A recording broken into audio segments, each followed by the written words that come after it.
السلام علیکم، کیسے ہیں مفتی صاحب؟ خیریت سے؟ وعلیکم السلام، اللہ کا کرم، آپ خیریت سے ہیں؟ شکر ہے، اللہ کا شکر ہے۔ اچھا بھائی، بہت دنوں سے میں سوال کر رہا ہوں آپ سے، اور اب لوگوں کا مطالبہ یہ ہے کہ بھائی آپ اکیلے ہی جو ہے نا مفتی صاحب سے سارا فیض لے رہے ہیں، ہمیں تو سوال کا موقع دے نہیں رہے۔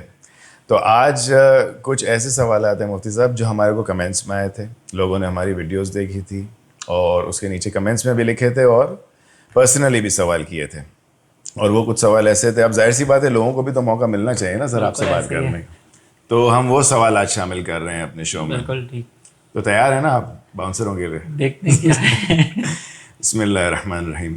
اچھا، ایک سوال ہمارے کمنٹ سیکشن میں ہی آیا تھا مفتی صاحب کہ ہم نے سنا ہے کہ آقا کریم صلی اللہ علیہ وآلہ وسلم نے فرمایا ہے کہ ان کے فرمان کے مطابق اہل سنت جو ہے، وہ جو فرقہ ہے، یعنی اہل سنت جو ہے وہ جنت میں جائیں گے۔ اس کو فرقہ کہیں گے یا نہیں کہیں گے؟ فرقہ تو نہیں، نہیں کہیں گے، فرقہ تو نہیں کہیں گے۔ ٹھیک ہے، اہل سنت جو ہے وہ جنت میں جائیں گے۔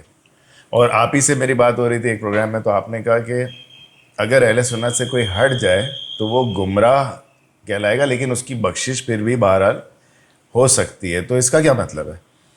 بسم اللہ الرحمن الرحیم۔ دیکھیں، پہلے تو میں یہ وضاحت کر دوں کہ اہل سنت کو ہم فرقہ نہیں کہیں گے، ٹھیک ہے، ان سینس فرقہ نہیں کہیں گے کہ جس کی مذمت کی گئی ہے، ٹھیک صحیح ہے نا۔ ہاں، اگر ہم اس کو کہیں کہ بھئی یہ مختلف جو ہے نا وہ گروہ ہیں، تو گروہوں کو عربی کے اندر جو ہے وہ فرقہ کہا جاتا ہے، لیکن یہ وہ فرقہ نہیں کہ جس کی مذمت کی گئی ہے۔ تو ٹھیک ہے، اس سینس کے اندر ہم فرقہ نہیں کہیں گے، جس کی مذمت کی گئی ہے نا، اس سینس کے اندر فرقہ تو وہ ہوتا ہے کہ جو ٹوٹ کر علیحدہ ہوا، تو اس کی مذمت کی گئی۔ یہ پھر ایک تفصیلی اس کے اوپر تفصیل ہے، تو انشاءاللہ کبھی موقع ملے گا۔ تو یہاں پہ جو سوال ہے نا ہاں کہ کیا اہل سنت سے خارج ہونے والا یہ اس کی بخشش ہو سکتی ہے یا نہیں ہو سکتی؟ جی ہاں، تو دیکھیں، اللہ تبارک و تعالیٰ نے جو قرآن عظیم میں ارشاد فرمایا نا، وہ یہ ہے کہ ان اللہ لا یغفر ان یشرک بہ، ٹھیک ہے، کہ اللہ تبارک و تعالیٰ جو ہے وہ اس بات کی مغفرت نہیں فرمائے گا کہ اس کے ساتھ شرک کیا جائے۔ بالکل صحیح ہے، پھر فرمایا کہ وہ یغفر ما دون ذلک لمن یشاء، اس کے علاوہ جو بھی چیز ہے نا اس کی مغفرت ہو سکتی ہے اگر اللہ تعالیٰ چاہے تو۔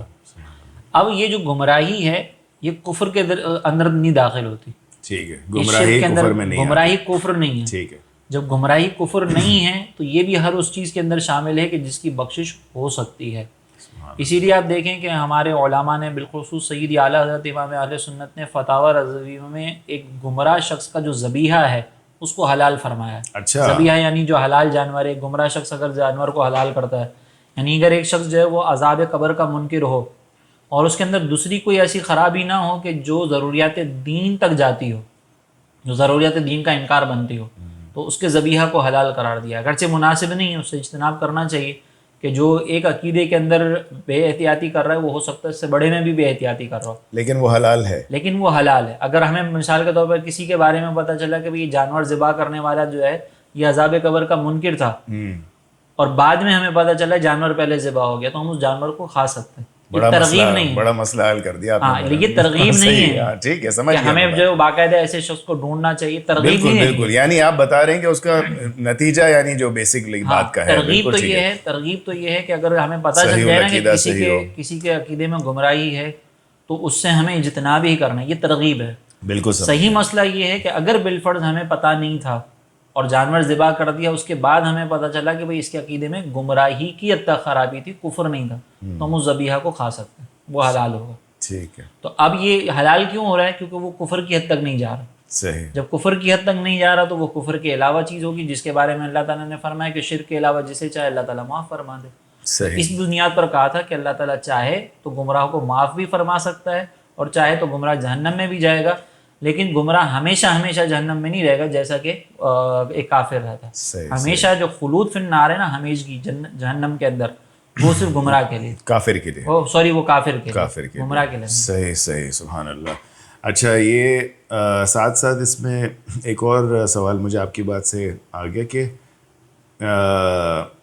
عذاب قبر کیا ضروریات دین میں سے نہیں؟ عذاب نہیں، قبر وہ کا جو ضروریات دین میں نہیں۔ عذاب قبر جو ہے وہ ضروریات اہل سنت میں شامل ہے۔ عذاب قبر ہو گیا یا میدان محشر میں جو اعمال کا جو ثواب وہ ہوگا نا، وزن جو ہوگا، میزان جو ہوگا، اس کا انکار اگر کوئی کرتا ہے تو یہ ساری چیزیں ضروریات اہل سنت میں ہیں، ضروریات دین میں نہیں۔ یہ تو خیر بہت ڈیپ بات ہے، لیکن خیر اچھی بات ہے، پتہ چل گیا۔